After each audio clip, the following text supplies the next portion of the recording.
भारतामध्ये दिल्ली लोकनृत्याला प्रथम क्रमांक आला त्याबद्दल आम्ही हे पंढरपूरवारी असा हा स्वागताचा सन्मानाचा कार्यक्रम ठेवलेला आहे। या ठिकाणी विठ्ठलाची प्रतिमा भेट देऊन आपलं स्वागत करण्यात येत आहे।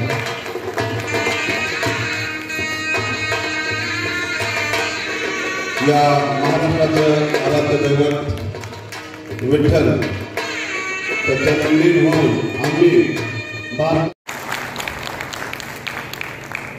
वैष्णवीच्या या सत्कारानंतर शिंदे साहेब हेही या कार्यक्रमाला उपस्थित झालेले आहेत। रामकृष्ण परमहंस महाविद्यालयाचे प्राचार्य सन्माननीय जयसिंगराव देशमुख सर यांचे या ठिकाणी उपस्थित झालेले आहेत।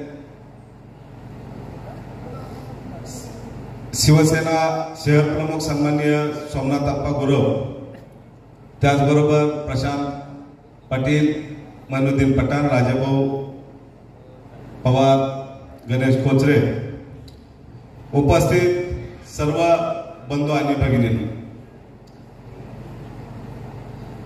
2017 मध्ये अखिल भारतीय मराठी नाट्य संमेलन या ठिकाणी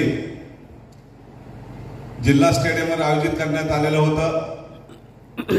गेल्या अनेक वर्षापासून या धाराशिव जिल्ह्यामध्ये नाट्य चळवळ एक अतिशय जोमाने या ठिकाणी चालू असताना दिसत आहे। यामागचा उद्देश असा आहे की या जिल्ह्यातला जो काय कलावंत आहे, नवनवीन युवक आहेत, कला क्षेत्रामध्ये त्याला आवड आहे, असे कलाकार निर्माण करण्यासाठी आम्ही गेल्या अनेक वर्षापासून या ठिकाणी या धाराशिव जिल्ह्यामध्ये कार्यरत आहोत। आज महाराष्ट्रभर आपण बघतोय, पुणे असेल, सोलापूर असेल, बीड असेल, लातूर असेल आणि अशा अनेक जिल्ह्यामध्ये एक जीवनामध्ये काहीतरी विरंगुळा असावा, दिवसभर काम काम काम काम, संसार संसार, याच्यापेक्षा हे जग आहे असं दाखवण्यासाठी आपण बघतोय बऱ्याच ठिकाणी नाट्यगृहामध्ये एक नवनवीन कार्यक्रम, त्या कार्यक्रमाच्या माध्यमातून त्या ठिकाणच्या राहणाऱ्या सर्व जनतेला एक विरंगुळा म्हणून नाटक असेल, ऑर्केस्ट्रा असेल, असे अनेक विविध कार्यक्रम अनेक ठिकाणी होतात। परंतु दादा ह्या धाराशिव शहरामध्ये असं काही प्रकार होत नाही। कारण असं आहे की या धाराशिव नगरपालिकेने जे सभागृह बांधलेलं आहे ते आणखी नगरपालिकेच्याकडेच आहे।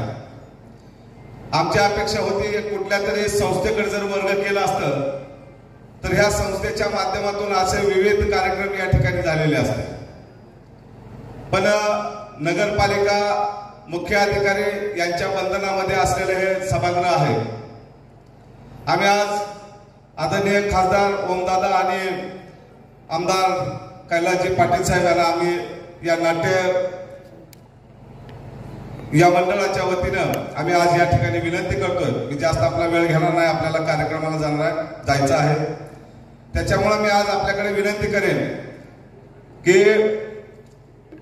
हे जे आमचे उस्मानाबाद धाराशिव जिल्ह्याचे नाट्य अखिल भारतीय मराठी नाट्य संमेलन किंवा शाखा आहे, या शाखेच्या वतीने मी आपल्याला विनंती करतोय की ह्या शाखेसाठी आम्हाला ह्या धाराशिव शहरामध्ये नगरपालिका कार्यक्षेत्रामध्ये जिल्हा अधिकाऱ्याच्या परवानगीने 1 एकर जागा आपण मंजूर करून द्यावी, एवढी आपली या ठिकाणी आपल्याकडे मी मागणी करतोय।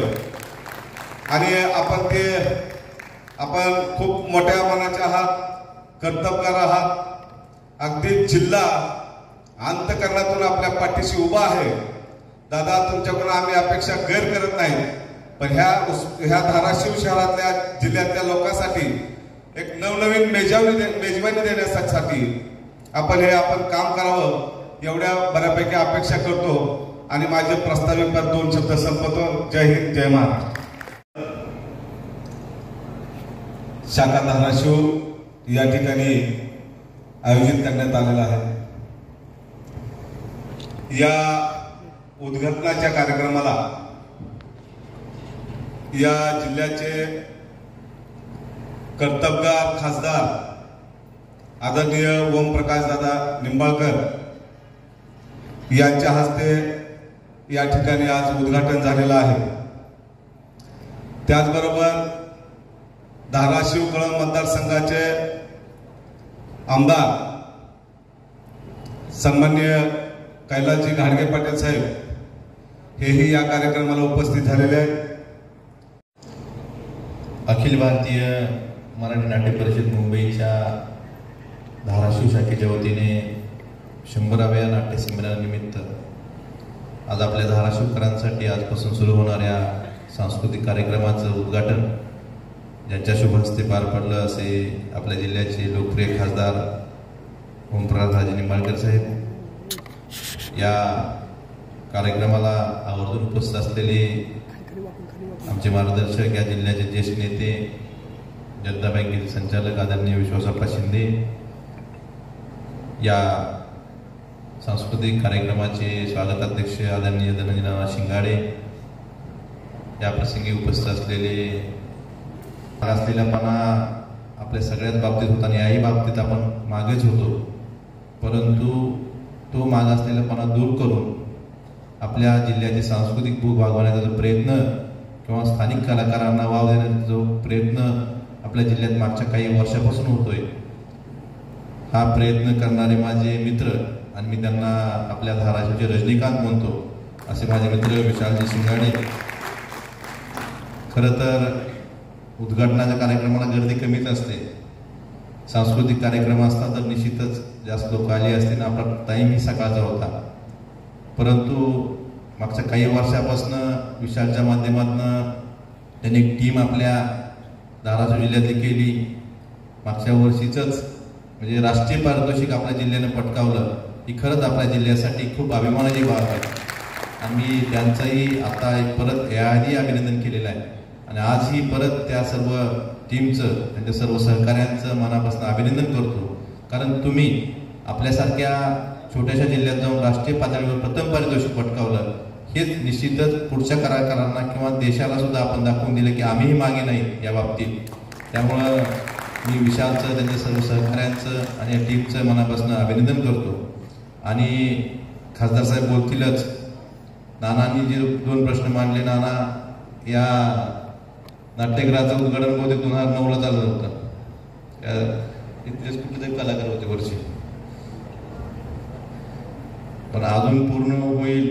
मागच्या कार्यक्रमात आलो होतो त्यानंतर जिल्हा न्याय समितीतून या नाट्यगृहाच्या अपुऱ्या कामासाठी सुद्धा निधी उपलब्ध करून दिलेला आहे, परंतु ते काम अजून झालेलं दिसत नाही। हे काम लवकरात लवकर होऊन हे नाट्यगृह पूर्ण क्षमतेनं चालू होईल ही आपण अपेक्षा करू आणि आशा बाळगू। यासाठी लोकप्रतिनिधी म्हणून मी असेल, खासदार साहेब असतील, आपण सर्व या नाट्य परिषदेचे पदाधिकारी असाल, आपण सर्वजण मिळून प्रयत्न करू। आणि आपण जो जागेचा विषय मांडला, निश्चितच आम्ही जिल्हाधिकाऱ्यांकडे याबाबत पाठपुरावा करू, शासनाकडे पाठपुरावा करून आपल्या नाट्य परिषदेला धाराशिव शहरात जागा मिळवून देण्यासाठी आम्ही तुमच्या पाठीशी आहोत हे आपल्याला सांगतो। आणि परत एकदा या सांस्कृतिक कार्यक्रमासाठी आलेल्या आपल्या स्थानिक कलाकारांचं, बाहेर जिल्ह्यातून आलेल्या कलाकारांचं स्वागत करतो आणि माझ्या शब्दाने विराम देतो। धन्यवाद। जय